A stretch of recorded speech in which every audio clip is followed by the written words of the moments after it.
Hello, everyone. Welcome to Family Movie Night. Today we'll be doing a spoiler-filled review of Mandy. So if you haven't seen Mandy, you can check it out on Shudder, or you could steal it online. I'm Austin. I'm Quinn. And I'm Autumn. And tonight we're going to be talking about Mandy.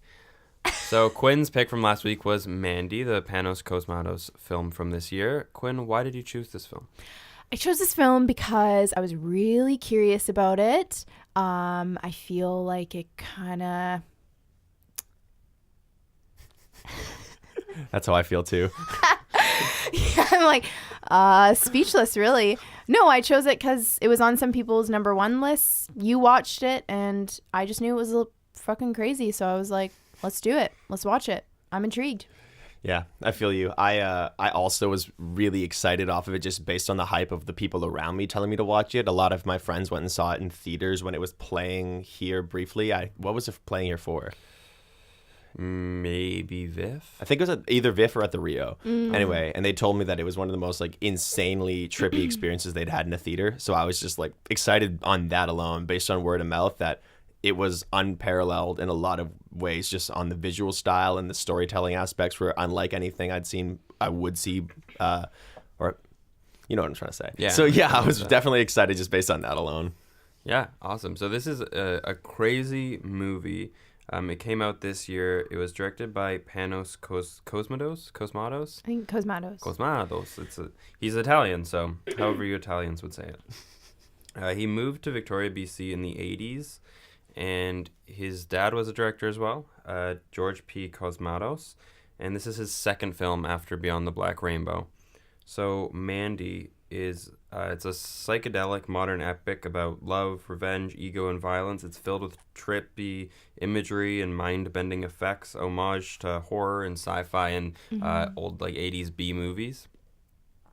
So do you want to run down a synopsis and cast and crew and stuff? Yeah, I'd be down. For sure. So the synopsis is in the Pacific Northwest.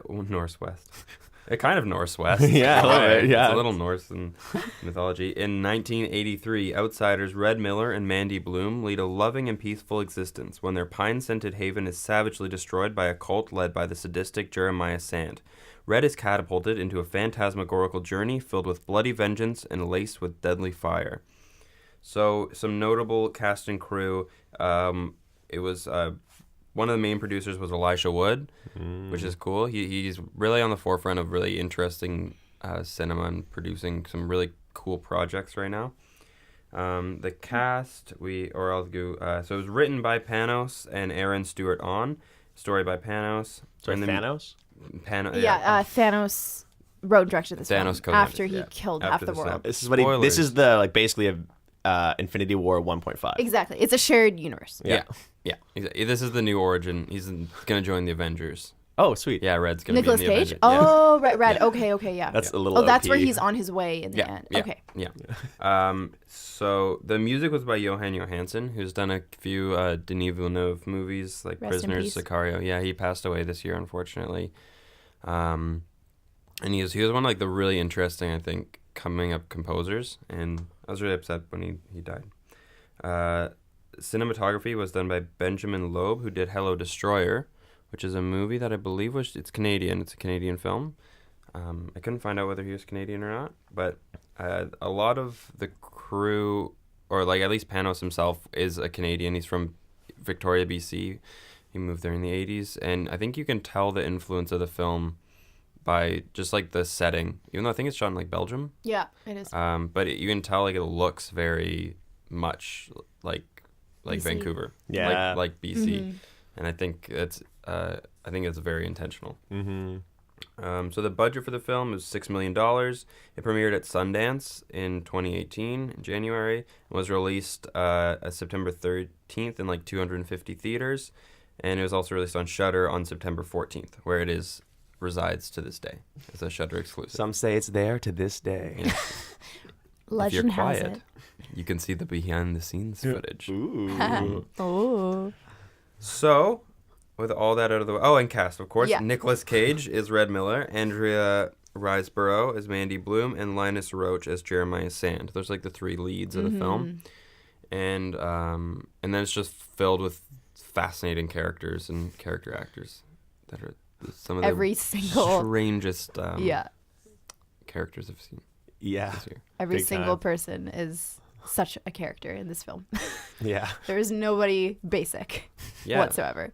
So let's jump into it. Yeah. Jump in. Let's go for a swim. So this movie starts very slow, very, I would say, suspenseful, like a looming of something coming. Mm-hmm. What did you guys think of the beginning? Just like initial thoughts. The movie starts. Well, I remember the movie was just like, I mean, I was pretty enthralled all the way through just because of like, even though it's slow, it's still like rather psychedelic.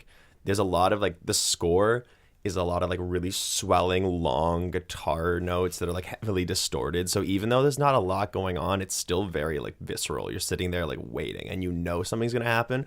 I distinctly remember Quinn saying like 20 minutes in, she's like, why the fuck did Austin tell me to watch this? Like there's a scene where No, they're I'll watch this alone. alone, right? Yeah, Alone. yeah. Didn't want to watch it alone. There's a scene where they're just chilling, basically, like they're in love, and Mandy gets out of the water, and it's just like a long shot of her face staring at Red while they're in front of a fire. And it's like she's kind of far away, and it like zooms in on her face, and she's just sitting there staring like this. And I know it wasn't meant to be like a horror movie, and I know that she's meant to be like a calming character, but it was really unnerving for some reason. Just this long shot of her face. Her eyes are like different colors. She has this big scar. And it was like then when I started to feel like I have really no idea what's coming. And then the director just makes this choice to just keep you feeling like that for the entire first part of the movie, where you're just like, something's going to happen, and it could be now, and it could be 35 minutes from now. You know what I mean? Yeah, Yeah. totally. I think because upon rewatching, I think that might be a dream sequence where she's Potentially. coming out of the water. I think. Oh, interesting. And Okay. if not, it's interesting. I mean, the foreshadowing of her in flames, and he sees her, and then because I thought that if it is a dream sequence, I can't remember now. I haven't seen that part in a little bit, but it's interesting that in his dreams she's there and she's a part of them, and then after the cult kind of gets her, from then on his dreams are all animated, Yeah. and they're even more removed from reality. I just thought that was if I am right, I thought that was cool, and if I'm not right, would have been cool. But yeah, the foreshadowing, I think, on the second viewing is very cool. You kind of, and I think that's why you feel this looming, is because they're setting things up, like creating this atmosphere that I think, in my opinion, super pays off in the end. Yeah. Yeah. What did you think of the intro? I initially was very much on the edge of my seat. I was afraid. I didn't know what was coming, but it was beautiful. Color-wise, the aesthetic of it was just gorgeous. And then I wish I got more of the sense of their love in the beginning, because I know the film, it's kind of like their romance, and then, yeah, it's like cut up into 3 Acts. acts. kind of, yeah. And yeah, the part in the water, I didn't get from that it was a dream sequence. But I was really scared of her, and I didn't want to be, because I know I wasn't supposed to be. Like, she's just kind of this like innocent, beautiful creature almost. And I know Panos did say like he wanted just kind of those moments, like when they're laying in bed together or when they're watching TV, just kind of like stuff he does with his wife, really normal stuff. But because I knew it was just like a thriller, I was really on edge, and I didn't get the sense of the love story. And then I watched the beginning again. I still didn't really get it, but that's fine. I don't know that it was that important for me to feel that way.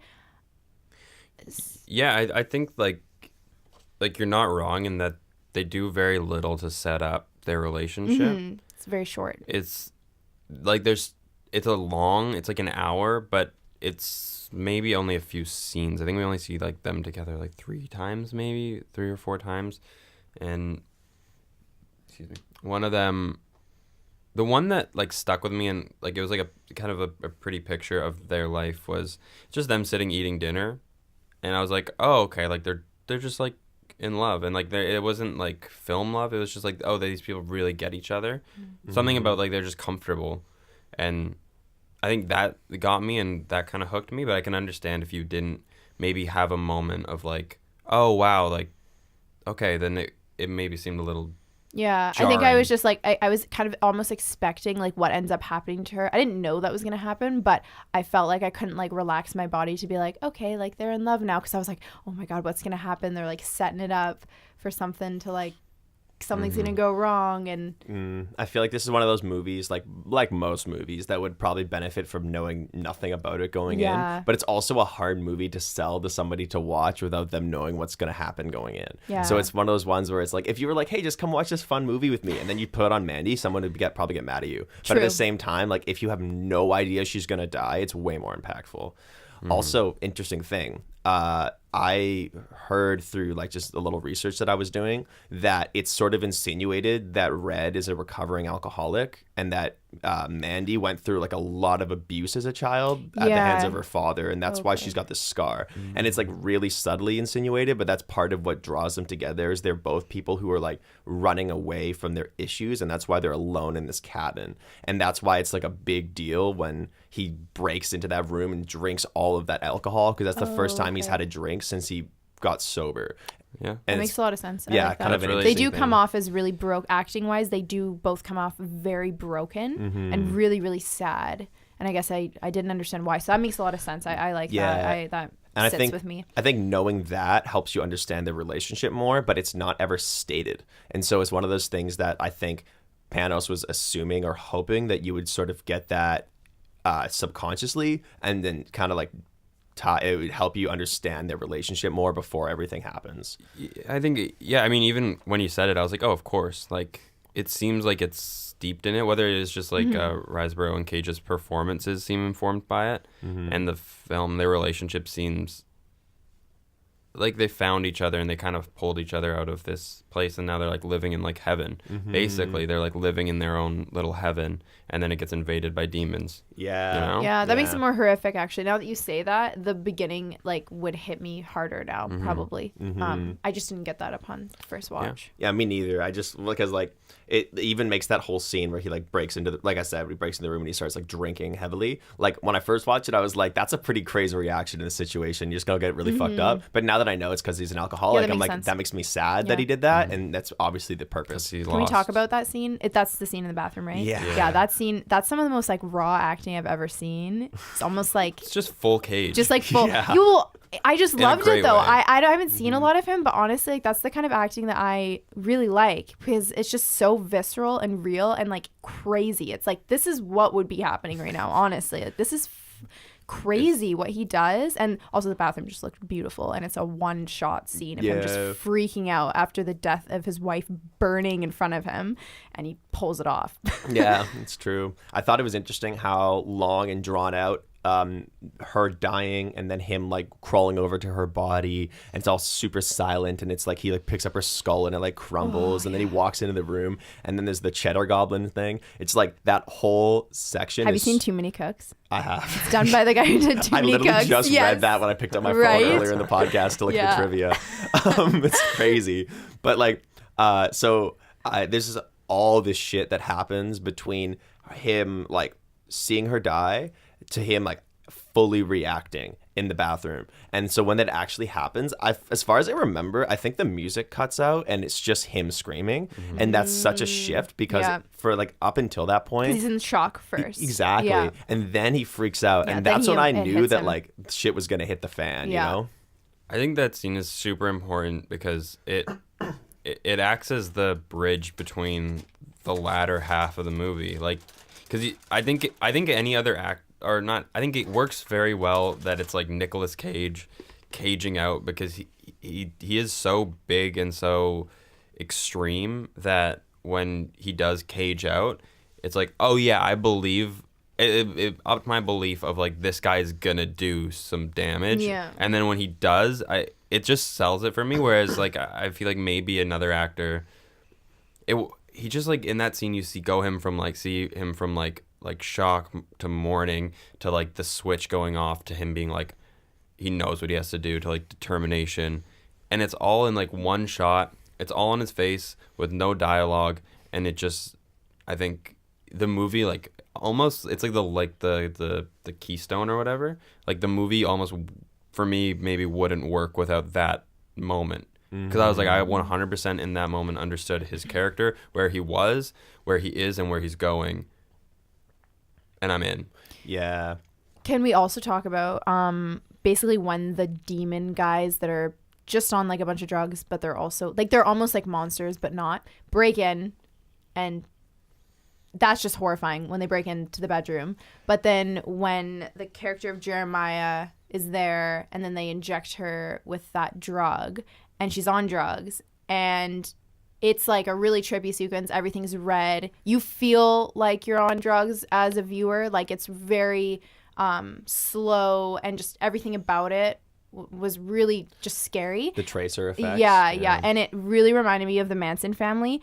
Jeremiah's character, he had a record, and it reminded me of Charles Manson playing Helter Skelter. I'm talking about it as when I was in the Manson family, and I remember Charlie doing that. But and she looked so much like Susan Atkins, who's a Charles Manson cult follower. She was one of the main like women in it. She murdered Sharon Tate, or she was one of the woman who did, I believe. And she looked a lot like Mandy. I don't know if that was on purpose, but because they were in a cult, I just got the Manson vibes. I would not doubt that was on purpose. Mm-hmm. Like when you pointed that out to me during the movie, it became really clear to me that was probably an inspiration. Because like you were saying, Jeremiah Sand even has this like long hair. He's talking about making his art. Like he has this sort of like Charles Manson energy. And then when you showed me the picture of the person who looks like Mandy, I was blown away. It could have been the same person. And so at that point, I was like, this isn't an accident. You know? Linus Roche, or Roche, he has a quote about his character Jeremiah. He says it's an expose of the male ego and all its horror. And it's kind of interesting. Like, do you guys think that if she hadn't, because he takes his pants off, is naked in front of her, and then she just starts laughing at him, and I think that's what prompts him to kill her, have her killed. Yeah. And that's such a like Manson thing. Like he would get them all like drugged up and have sex with them. And I just wonder, like, if she hadn't laughed, would have this not have happened? Would have she not been burned? That's like, so interesting that he has such a fragile ego. The movie really explores the male ego, and it's I think that it compared to Manson too a little more. I mean, even the song like he's playing, she's like, "Did you write this song?" He's like, "Yeah." It's like his music. He obviously didn't. He loved like he is this like weird shadow artist guy. He's a fascinating character, Jeremiah Sand, in a terrifying way. And it's interesting that Panos wanted Nick Cage to play Jeremiah, and Jeremiah was like, and Nick Cage was like, no, I don't have the life experience to play this character. And I think that was such a good call on his part, because he said he could really pull from Red's loss, and it just worked perfectly. Something that this movie has that I think is really interesting is it has this very meta quality where I feel like because of my knowledge of Nick Cage, of his roles previously, and the way that he acts, the movie works. It's almost like if another person had played Red, I would have been kind of shocked all the way through and not really as invested. And if this was like his first role, the same thing would have applied. There's something about the fact that I know Nick Cage, I know where he can take it, and I know his style. And so like that scene in the bathroom might have been corny if it wasn't Nick Cage, but because like you said, it's full Nick Cage, and I expected that, I was so much more invested. And so it has this quality of like, I'm so happy he didn't play Jeremiah, and I think Panos probably wanted that because he just knew Nick Cage could take that any character to a weird place. But the fact that he played Red, I think grounded the film so much more, you know? I just want to say I don't know Nick Cage very well. Like I've literally just seen National Treasure. But you know his reputation. True, I do. Sort of though. I don't know much, and it still worked for me. Okay, like I get what you're saying. I agree with you, but it's still like I was still like, yeah, this is totally happening. I believe him. I really like this. Well, that's good to know. Yeah. Nick Cage is kind of formed a represent like a. He's formed into like almost like a B movie star in a way, and I don't think it's his fault, and I think he's like a lot. I think he's very talented, and when he's in the right projects, and I think the fact that it just illuminated this film because it almost is like a homage to B movies, like old 80s B movies, and he is right now kind of like the epitome of he's still a star. Everyone knows Nick Cage. But he's like infamously in kind of B-level movies, straight to, VOD or straight to Netflix, I guess now. Yeah. Or straight to Shudder. But I think it works so well. I think it wouldn't work with another actor. Yeah, I agree. And to touch back on what you were saying about that scene in the red room, well, every scene is red, but you know what I mean. True. The scene where he takes off his pants and she laughs at him.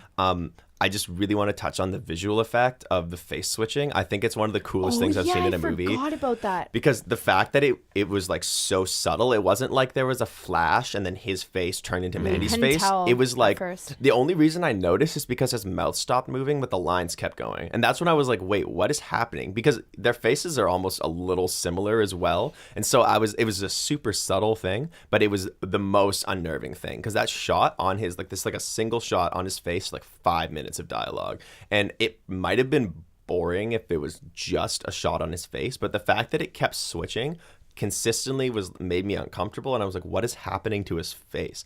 And like that just in itself was super trippy. And from what I gather, it was supposed to be just like a way to show like that, I mean, potentially that he like really wanted her, like he wanted her to be like a part of him. Yes. And so his face was switching to her. So it was like, it had metaphorical meaning, but just even on a visual level, it was enthralling, you know? That's like the whole movie. It's just like, yeah, metaphorical, but visually is really cool too. Yeah, totally. Yes. I think something interesting too is like, if you said, so if she did have an abusive father and she's quite literally looking in the face of evil, and laughing because she's probably seen worse. Yeah. Like he's nothing compared to what she's seen. I like that. And he's an idiot. And she sees him for what he is. And I think because she's kind of like, her character seems like she's seen hell in a way. And that she's kind of long for this world. And then I think it's interesting to show Jeremiah's break from being like his ego break. At the end. And also showing how Red deals with it, which is like the next half of the film. Are you talking about at the very end? No, I just mean in that moment when he's his laughed ego at. when he breaks and he decides to kill destroys her. Yeah. And then Red kind of does the same thing, which is another example of male ego of he seeks vengeance. Yeah. He gets angry and he seeks vengeance and he just goes off. So let's get into him going off, because that's what I love about this movie. Like I just like when it like from that moment. And when it cuts like from that red room, I think, you know, and then he goes and gets the crossbow. Yeah, and he like makes he's just his like on own, the hunt. He makes his own murder weapon. It's so extra, again, but it fucking works. It was so dope. Yeah, I believed it too, just because he was like he clearly was like an outdoorsman, like a woodsman. The fact that he knew how to like do that, I was like, that's believable, you know? I was like, hell fuck yeah. Like, it's like, oh of no, course. this guy's going on a killing spree. it for me, like I love like those like I guess they're cheesy in a way, like action movies, but they're so satisfying. It gets so satisfying to see him like welding or not welding, but forging a weapon. It's so cool. The scene where he goes to see his friend in the trailer, I loved that scene because there was something about like the whole beginning of the movie had this crazy, like there was two characters in the house and then the crazy trippy demons and the cult leaders. Like it was so surreal. And then he goes and he knocks on his friend's door and suddenly like the world opens up because there's another character that's completely unrelated to this whole situation. And I was like, oh, okay, there's more in this universe. It's not just these 5 people. And this other character was a badass and it really felt like an 80s action movie then. Like to me, like before it was like trippy and surreal, but in that scene, he was like, you're going to need these. And he gave him this like weapon. And I was like, this is like Lethal Weapon. Like this feels like an action movie, you know? Yeah. And I really liked that whole sequence. And it gave a lot of exposition, but not in a way that wasn't like, it didn't feel forced because I felt like that was the character who would give exposition in real life, you know? Yeah, and it's like it's playing into like the tropes too, and in such a great way. I think it's just, you know, setting up the bad guys like you're probably not gonna make it out of this alive, man. Like what does he say? He says something like they were in like so much pain. They fucking loved it. Or yeah, he does. It's like it's just so cool. Yeah. And it's just setting up like this vibe for the rest of it of like this is just gonna balls to the wall. Yeah. And it is. That's when you get the amazing line. It's like crazy. evil. That's like in the trailer. That's like in my opinion, that's the line of the movie. That's like the most Nick Cage line. And yeah, everything about that scene I love. Yeah, all the I dialogue. think my favorite line is, "You ripped my shirt." Yeah. That's what he says He there. actually, it's funny in the behind the scenes, he like suggests that he wants to Yeah, he's like, like, when I gotta say say that. it. Yeah, he wants to say that line of dialogue when he's fighting the guy about That's his so shirt. great. So yeah, so then something that was cool to me was when he like, I thought he was gonna like build his way up to those demons, but he goes right to the demons. Yeah. Like, or the monster things. True. Like straight to the baddest motherfuckers in the movie. Yeah. He does not like, I thought maybe he'd, kill some of the guys and then find his way there and then end with Jeremiah. Yeah. But he just goes and fucks up the scare, like, monsters. Yeah, and he So gets cool. most of them in like 5 minutes. Like, Yeah. like he shoots 2 of them like with a crossbow from like long range. Yeah. And there's like that final. There's like that battle in front of the car, and Yeah. then there's that in the house battle. And but like Yeah, he gets in the half of house. them like really easily. And I thought that was like that's where I was. That also, yeah, like you said, that really took me off guard because I expected that they would be like final bosses in a way because they're Yeah, so totally. not Yeah. human. And the fact that he got them first, I was like, where is this movie going? How could it top that? It was the chainsaw fight, but we'll get to that later. Yeah. Holy we'll get to the shit. chainsaw fight. Oh, I love the chainsaw fight. Yeah.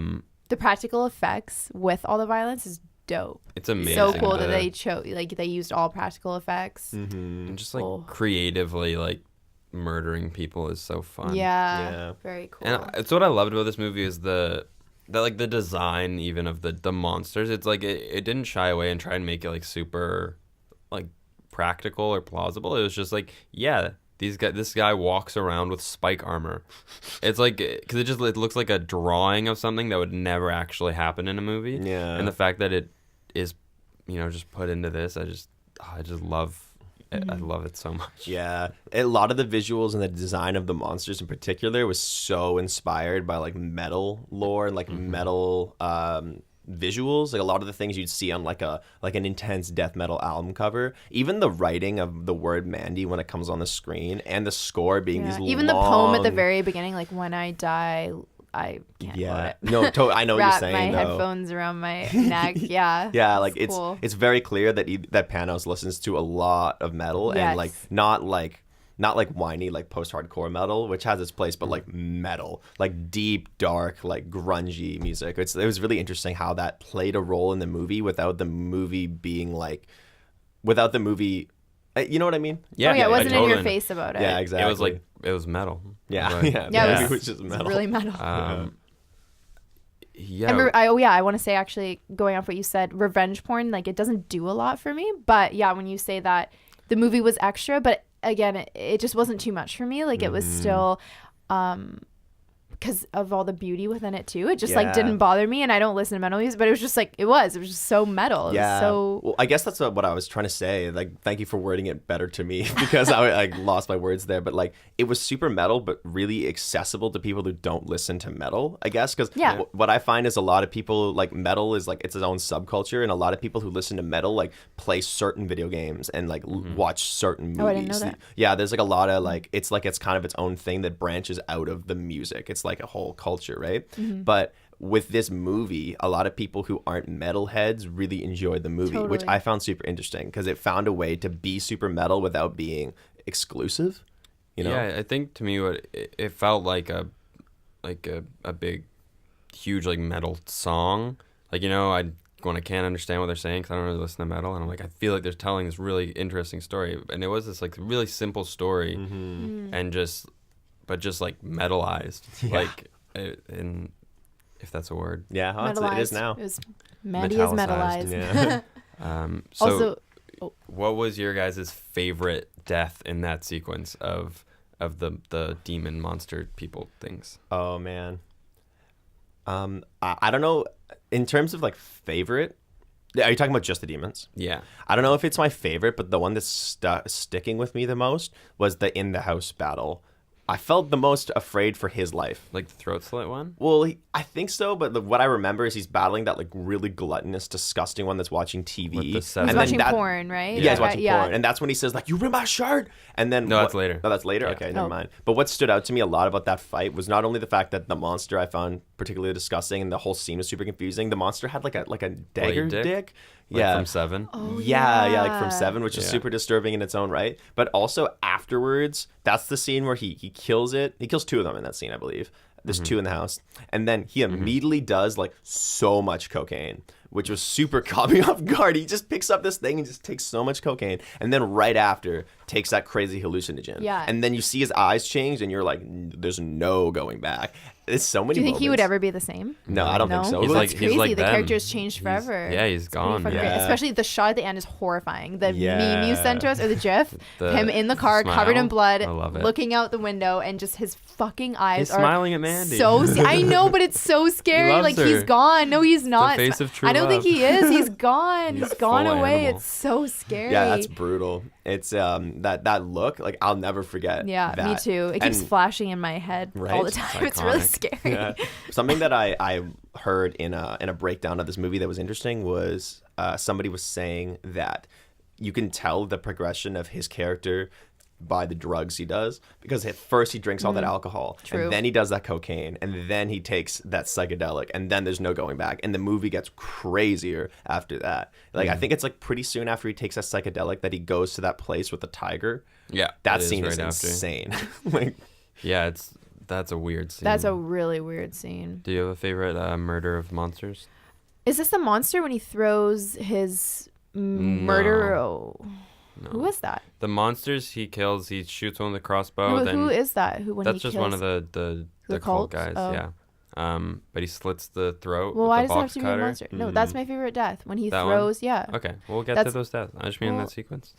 that's my I'm favorite breaking death. it up. I want to pick multiple. Well, I favorite agree with deaths. Autumn. Like that part was really scary. Like when he's in the house and he's on top of him, and then he starts when Nick Cage stabs him in the throat, I think. Yeah, And then he all the slits the blood throat goes with a box all cutter. over his face. Like, yeah, the iconic So much Mandy blood. scene. Yeah. It's a lot so of much blood. I love when like Again, it wasn't too much though. the Wasn't guy- too much for me. the guy watching the burning car, he like shoots him in the neck and he just pulls it out, and then they fight, and then you finally get to see him use his axe thing, and it's Yeah. so it was so satisfying to me. I was like, oh, they're using it. That's the shot where he goes like, God!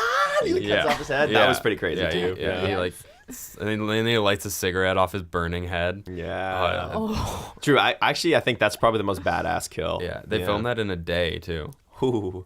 It's insane. it's so cool how independent the film is. How when they're saying in the behind the scenes that it was purposely dark because Yeah. it was so low budget. But then it's like, oh, I wouldn't have even thought that. I thought it was on purpose and it paid yeah, off. they just used But it's cool the because dark. the budget was so small, but it's still an amazing film, which is so cool. And the Mm-hmm. darkness just to kind of hide the. Yeah. That's true. That's like an interesting way of like using the limitations to your advantage. Yeah. And they did it so smoothly that no one noticed. Yeah, I think Panos said something he remembered Ridley Scott saying when working on Blade Runner Yes. is you hide your budget with shadows and rain, but we couldn't afford rain. So that just like is, I think that's just so cool. Yeah. And okay, so then what does Red do? Well, there's the psychedelic, the scene where he Yeah, visits so- the guy who made all of Yeah. the acid Oh, that yeah. got the monsters to go crazy. I don't exactly remember what the purpose of him going there was, other than just to kill everyone Yeah. involved. I think because he doesn't kill that guy, but I think he does it to find find Jeremiah. Jeremiah. And I think he just says, I mean, I like that this movie gets to a place where, like, it might, I get how some people might be like, what, that doesn't make sense. But to me, it works where the guy just goes, like, he, like, looks up and goes, north. And then he just is on his way. It's just so, like, true. he's just, like, I love it. How it's just, like, it's like an old mystic being like, travel north. And then, like, the hero's like, I know where to go. Yeah. There's only one way. And it Like works. when my dad's giving me directions, he just like points somewhere. I'm like, okay. It's that way. Oh, I know where that is. That's true. I didn't think about that. That's hilarious. But also, like, And there's the 'cause- tiger, of course. What do you think of the tiger being let go? Symbolism? Oh, I thought it was Mike Tyson's tiger. Yeah, I thought it was man, a I shared think, universe with him. Oh, it is. Mike Tyson. Oh, right. Yeah, Mike Tyson is actually like leading a separate cult that is friends with Jeremiah. He's in the sequel. Oh, yeah. Mike What'd you think of the Tyson. tiger? I think it's totally. It's symbolism for sure. Yeah. I mean, do you Yeah. think it's Red being let out of his uncaged? That's what I was Cage thinking. being It's uncaged? like now like the tiger gets let out of the cage. now. Well, Red was wearing a tiger Why shirt then, when though? Mandy gets killed. But why then? I'm thinking then because now there's nothing between him and Jeremiah. Yeah. And he's taken that crazy drug, so there's no turning back. I kind of feel like I agree that like a tiger being let out of a cage would have made more sense maybe when he first goes to kill all of the monsters. Like that's when I felt like he was let out of his cage. But I guess it's like just to double down on that, to be like there's definitely like this is the final confrontation is coming, is when he talks to the dude and the dude's like north, and then it's like now here we go, there's no turning back. The dude lets the tiger out. This guy's like kind of like the mystical all-seeing person. He's like he knows, he lets his own tiger out at that scene because he knows he's like shit's about to happen. I think too, like Lizzie is the tiger's name. Lizzie. There's a All right, don't worry. So I think something too is like that the fact that the tiger doesn't attack him is very important. That like it just walks past him, like it like respects him almost. Yeah, you know, it's like not gonna get in. Even the tiger's like, I'm not getting in this guy's way. yeah. I honestly thought he was gonna get in like a tiger fight, Me but I was too. like, I can't see I'm it glad happening, but I was scared. Yeah. And then he finds his way to the cult, and he goes to kill one of the guys. He shoves it down his throat. That doesn't kill the to me girl. was the most like the death that I remember most prominently was when he shoves the knife into the guy's throat and the blood spurting out, and there's like a really long shot of that guy just being like that to me stuck in my head. I don't know why, but it just was. I remember Interesting that he doesn't kill that woman. I guess because she's I think because she's woman, innocent. She doesn't really like, do anything. She's just like a cult and she's follower. almost like he sees Mandy in her, like a kind of tortured soul. That was interesting. I wasn't sure. I honestly thought maybe he would just kill all of them. And then I thought so too. But he kills the older lady. And he does the throw head, which you like, the axe into the head. Yeah. that? Whose is that? Who is? That's just one of the guys. the younger, like in the car. the guy with the long hair, but he's like balding on top, I Yeah. believe. Right. Yeah, that's a pretty crazy kill too. I loved that. Remember shot. the behind the scenes? You see the dude wearing like the axe hat. Yes. Yeah, I thought that was funny. And then I'll make this brief, but just chainsaw fight. I just love the chainsaw fight. That was It's crazy. so cool. So cool. It's just like there's not much to say because it's a chainsaw fight. Yeah. But it's fucking. Do you think it's just like I haven't seen Chainsaw Massacre, but like is it an homage to Chainsaw Massacre? Like, Chainsaw Massacre is like Is it one anything? chainsaw. There's no fight. I think Oh, in the second, really? I think Okay. in Chainsaw 2, in the sequel, there's a chainsaw fight. Okay. I just feel like it's all the shit that like Panos loved. Yeah. Yeah. You know. Yeah. So let's get into him and Jeremiah, the final confrontation, because he kills some other people. He beheads that lady, but So yeah, it's so interesting. What is he starts it off. He throws the lady's head in the room. It's like, oh, tiger's out of the cage. Tiger's out of the cage. Literally. Yeah. Because the thing I think, which is kind of almost a thesis, or I guess a theme, is I think it says it's like the psychotic swims in the. Yeah, actually, I can read it for you. Do you have it? Yeah. What is this? It's a quote that I Red think says Jeremiah. Oh wait, somebody said it. Red's yeah, but it goes into like Red tells the cult leader that the psychotic drowns where the mystic swims. Yeah, and I think that is very interesting. Yeah. What I gather is what he's trying to say is like you have to be like letting go of this like crazy like pain and suffering to be able to swim and like be peaceful. But if you're like psychotic and you allow yourself to be taken over by these problems, this pain, this like skewed view of the world, you're going to drown in a place where otherwise you could be happy. Yeah, I think that. So that's happening to Nick Cage then. I It's think happening to both of there's them. like It's this really interesting. journey that he goes through of, he battles his demons literally, and then he's goal oriented, whereas Jeremiah kind of worships the demons. Yeah. And he gives in to the demons. And I think they He's also, but pretty similar. Nick Cage gives into the demons, and also since he takes LSD, he'll never be the same. So, but I mean, like the they are actual similar. literal demons, like the monsters.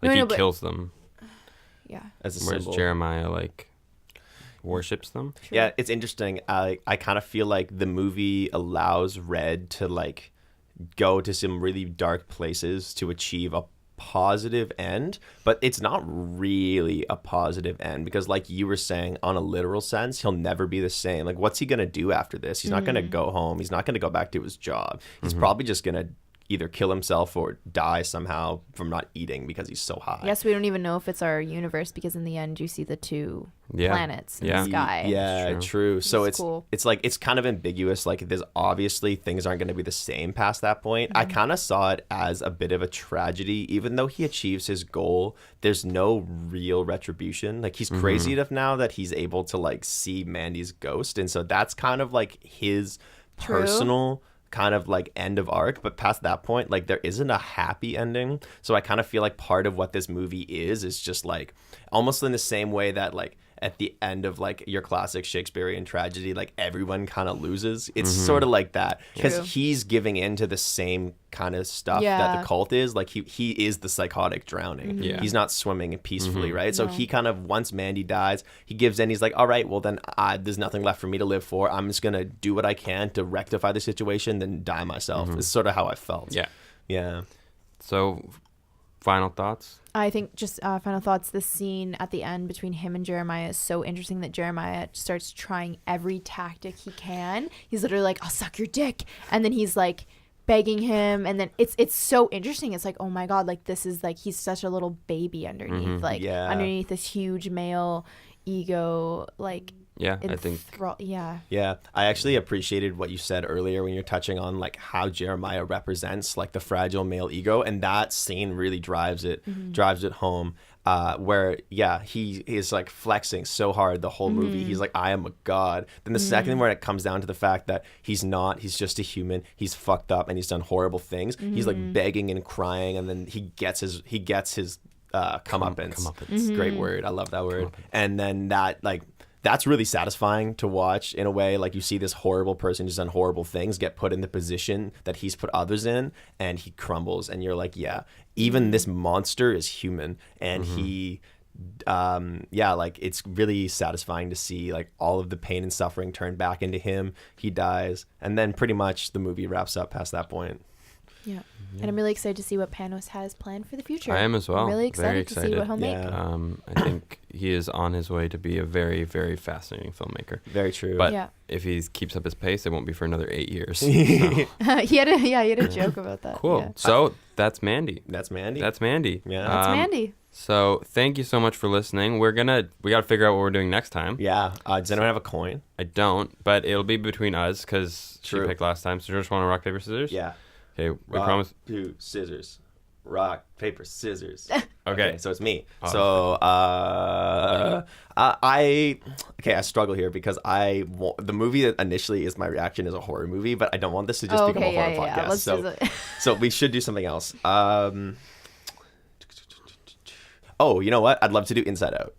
Inside Out? Cool. Yeah. Cool. Fuck yeah, let's do Inside Out. Do it. Inside Out. All right. Thanks so much for tuning in, everybody. Thank you so much. Listening. Thank you for watching your blank screen. Thank you for watching. Thanks for watching with your ears and listening with your eyes. And don't forget to smell with your mouth. Thank you.